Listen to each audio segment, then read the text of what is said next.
நாம இந்த உலகத்துல என்ன செய்யறோம், எங்க போயிட்டு இருக்கோம்? தினமும் காலையில எழும்புறோம். அந்த நாள் நம்மள வரவேற்குது. ஏன் எதுக்கு என்ற எந்த கேள்விகளும் இல்லாம அப்படியே நம்ம தொடர்ச்சியா போயிட்டு இருக்கோம். உன்னால எவ்வளவு முடியுமோ அவ்வளவு சம்பாதிச்சுக்க. சோர்ந்து போயிடாத, களைச்சு போயிடாத. டிவியில எதையெல்லாம் பாக்குறியோ அதெல்லாம் அப்படியே செய். தலைமுடியில இருந்து ஆடை அலங்காரம் வரைக்கும் எல்லாத்தையும். ரொம்ப யோசிக்காத. உனக்கு என்னெல்லாம் தோணுதோ அதை அப்படியே செய். உனக்கு குழப்பமா இருக்கா, தண்ணி அடி. உனக்கு விருப்பமானதை கேட்கணுமா, ரேடியோவை ஆன் பண்ணு. போதை, ஆபாசம், குத்தாட்டம், விபச்சாரம் இதெல்லாம் தான் நீ வாழ்க்கைன்னு நினைச்சிட்டு இருக்க. ஆனா நியாயமான சில விஷயங்கள் எனக்கு தெரிஞ்சே ஆகணும். வளர்ந்து பெரிய மனுஷன் ஆகிறது தவிர இந்த வாழ்க்கை சுழற்சியில வேற ஏதாவது இருக்கா? வாழ்ற வரைக்கும் வாழ்ந்துட்டு நமக்கு பிடிச்சவங்களை நம்ம வீட்டை பிரிஞ்சு போறதுதான் வாழ்க்கையா? உன்னோட எல்லா சொத்தையும் உனக்கு பின்னாடி இன்னொருத்த அனுபவிக்கிறான். இந்த தொடர் முடியறதுக்கு முன்னாடி எனக்கு ஒரு விஷயம் கண்டிப்பா தெரிஞ்சே ஆகணும். ஏன்னா என்னோட மனசை ஏமாற்றி ஏமாற்றி என்னால வாழ்றதுக்கு நான் விரும்பவே இல்லை. இதை தவிர இன்னொரு வாய்ப்பெடுக்கவும் நான் விரும்பல. இதெல்லாம் வாழ்க்கையோட சாதாரணமான கேள்விகள். இதற்கான விடையை தேடி தேடி நான் அலையிறேன். நாம இங்க என்ன நோக்கத்துக்காக வந்திருக்கோம்? நாமெல்லாம் எப்படி இங்க வந்தோம்?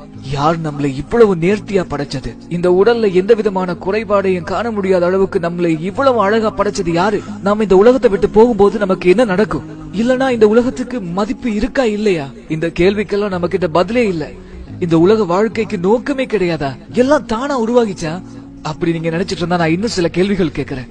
அப்படின்னா உன்னை நீயே படைச்சியா, இல்ல உன்னை வேற யாராவது படைச்சாங்களா? ஏன்னு சொன்னா நீ எந்த குறையும் இல்லாம பழுது இல்லாம அவ்வளவு நேர்த்தியா படைக்கப்பட்டிருக்கிறியே. உண்மையிலேயே நீ ஒரு சிறந்த படைப்பு.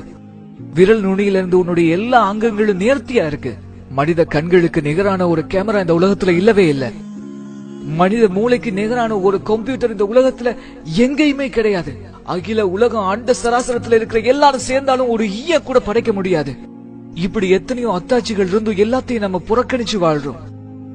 ஆனா அறிவியல் சொல்லுது உலகத்துல எல்லாமே தானா உருவாகிச்சு அப்படின்னு.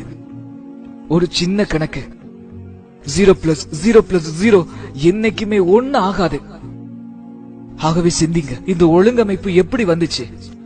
எல்லாத்துக்குமே ஒரு தொடக்கம் இருக்கு, ஒரு படைப்பாளம் இருக்கா?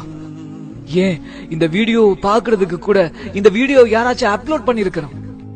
பிக் பேங் தியரி எனக்கூடிய பெருவெடிப்பு கொள்கையை நாம நம்புறோம். ஆனா அந்த பெருவெடிப்பு கொள்கைக்கு காரணமானவன நாம நம்ப மறுக்கிறோம். அல்லாஹ் ஓர் ஆன்மாவில் இருந்து அனைத்தையும் படைத்தவன். அவன்தான் நித்திய ஜீவன், எஜமானன், ஆட்சியாளன், அனைத்தையுமே நிர்வகிப்பவன். அவனுடைய படைப்புகளை போல அவன் கிடையவே கிடையாது. அவன் கற்பனைகளுக்கு அற்பாட்பட்டவனா இருக்கான். மேலும் அவன் மனுஷன் கிடையாது. அவனுக்கு இணையா இந்த உலகத்துல எதுவுமே இல்ல. உன்னை புரிஞ்சுக்கங்க, அவனுக்கு நிகர் அவன் மட்டும்தான். மேலும் புரிஞ்சுக்கங்க, நம்மள அவன் அப்படியே விட்டுற மாட்டான். இந்த உலகத்தை பாக்குற போது எவ்வளவோ நேர்த்தியான படைப்புகளை நாம பாக்குறோம். ஆனா புறக்கணிச்சு வாழ்றோம். ஒவ்வொரு மெஷினுக்கும் அதனுடைய இயற்கை பொறிமுறைக்கு ஒரு புத்தகம் இருக்கிற மாதிரி நம்முடைய வாழ்க்கைக்கு ஒரு புத்தகம் இருக்கு. அது திருக்குர்ஆனும் இஸ்லாமும் தான். இது மட்டும்தான் சரியான தேர்வு. இங்க பாருங்க, லாஜிக்கா சொல்லணும்னு சொன்னா இறைவன் என்பவன் ஒரே ஒருத்தன் தான். இதுதான் இறைவனோட இலக்கணமா இருக்கும். எந்த விதமான முரண்பாடுமே இல்லாம ஒரு மறை. அறிவியலும் வரலாற்று ஆவணங்களும் மனித கருவை பற்றிய முழுமையான விவரங்களும் அடங்கிய ஒரு மறை. மனிதனை ஒரே ஒரு துளி இந்திரியத்திலிருந்து படைச்சதா அல்லாஹ் சொல்றான். நம்மளாம் ஏன் சிந்திக்காம இருக்கிறோம்? நமக்கெல்லாம் ஏன் இந்த சிந்தனை வரவே இல்லை? நம்மளாம் தானா உருவாகிறோம்னு சொல்லி நினைச்சிட்டு இருக்கோமா? உங்களை எல்லாம் ஒட்டி கொள்ளக்கூடிய அட்டை பூச்சியினுடைய உருவத்தை போல படைச்சோன்னு அல்லாஹ் சொல்றான். இது சிந்திச்சு பார்க்கிறவங்க அதை ஏத்துக்கிறாங்க உண்மைன்னு சொல்லி இன்றைய விஞ்ஞான உலகம் அதை நம்புது.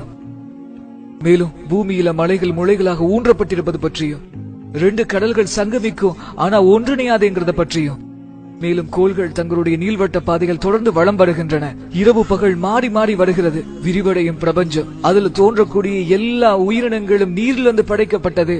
இன்னும் எத்தனையோ வரலாற்று சம்பவங்களும் பாதுகாக்கப்பட்ட ஃபிரௌனுடைய உடலும், உலகிலேயே ரொம்பவும் தாழ்வான பிரதேசமான ரோம் தேசத்தை பாரசீகம் என்றது. விலா எலும்புக்கும் முதுகுக்கு இடையில பீரிட்டு ஓடக்கூடிய நீர்ல இருந்து மனிதன் படைக்கப்பட்டான்.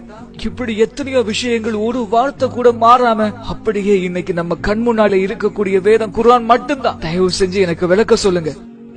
1400 வருஷங்களுக்கு முன்னாடி இந்த உண்மையை ஒரு சாதாரண மனுஷனால சொல்ல முடியுமா? அதுவும் எழுத படிக்க தெரியாத ஒரு மனிதரால எப்படி இந்த விஷயங்களை எல்லாம் சொல்ல முடியும்? இறைவனுடைய வானவர் சொன்னதை அவர் அப்படியே மனிதர்களுக்கு சொன்னார். இதுதான் உண்மை. இதுக்கு பின்னாடி நீங்க ஈமான் கொள்ளல, நம்பிக்கை கொள்ளல அப்படின்னு சொன்னா நீங்க இந்த குர்ஆன்ல இருக்கிற மாதிரி ஒரே ஒரு வசனத்தை கொண்டு வாங்க அப்படின்னு சொல்லி இன்னைக்கு வரைக்கும் குர்ஆன் நமக்கு சவால் விட்டுக்கிட்டே இருக்கு. நாமெல்லாம் இறைவனை கேளிக்கை ஆக்கிட்டோம். அவன் தந்த வேதத்தை நகைச்சுவையா, நகைக்கப்படக்கூடியதா, ஏன் சொல்ல போனா நாம காமெடி ஆக்கிட்டோம். நாமெல்லாம் எப்படி வாழ்றோம்? நம்முடைய மனசு என்ன சொல்லுதோ அதை கேட்டுக்கிட்டு நம்ம மனோ இச்சை பிரகாரம் நம்ம வாழ்ந்துகிட்டு இருக்கோம். இதுதான் உண்மையான வாழ்க்கையா இருக்க முடியுமா?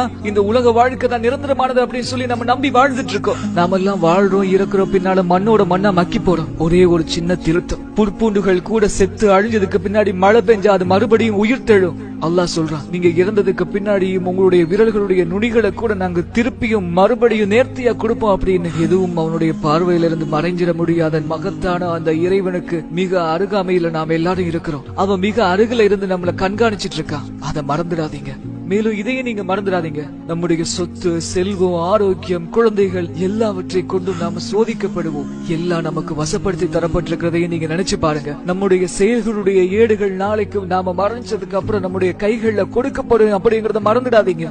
நாளை மறுமையில நாம யாரையும் குறை சொல்ல முடியாது. நம்முடைய கணக்குகளுக்கு, நம்முடைய செயல்பாடுகளுக்கு நாம மட்டும்தான் பொறுப்புதாரி. அல்லாஹ் கேட்கிறா, என்னிடம் திரும்பி வரமாட்டேன் என்று சொல்லி நினைத்துக் கொண்டிருக்கிறாயா? என்ன புரிந்து கொள்றதுக்காக ஒரு நீண்ட வாழ்க்கை உனக்கு தரப்பட்டதே. ஆனா நிலையற்ற இந்த உலக வாழ்க்கையில நீ ரொம்ப மகிழ்ச்சியா இருந்த. ஆகவே வாசி வாசி, உண்மையை சொல்ற குர்ஆன ஒரு தடவையாச்சும் முழுமையா வாசி வாசி. நம்பிக்கை கொண்டவங்களுக்கு அதுதான் நற்செய்தி. நிராகரித்தால் வாசி. உண்மையை சொல்ற குர்ஆன ஒரு தடவையாச்சும் முழுமையா வாசி வாசி.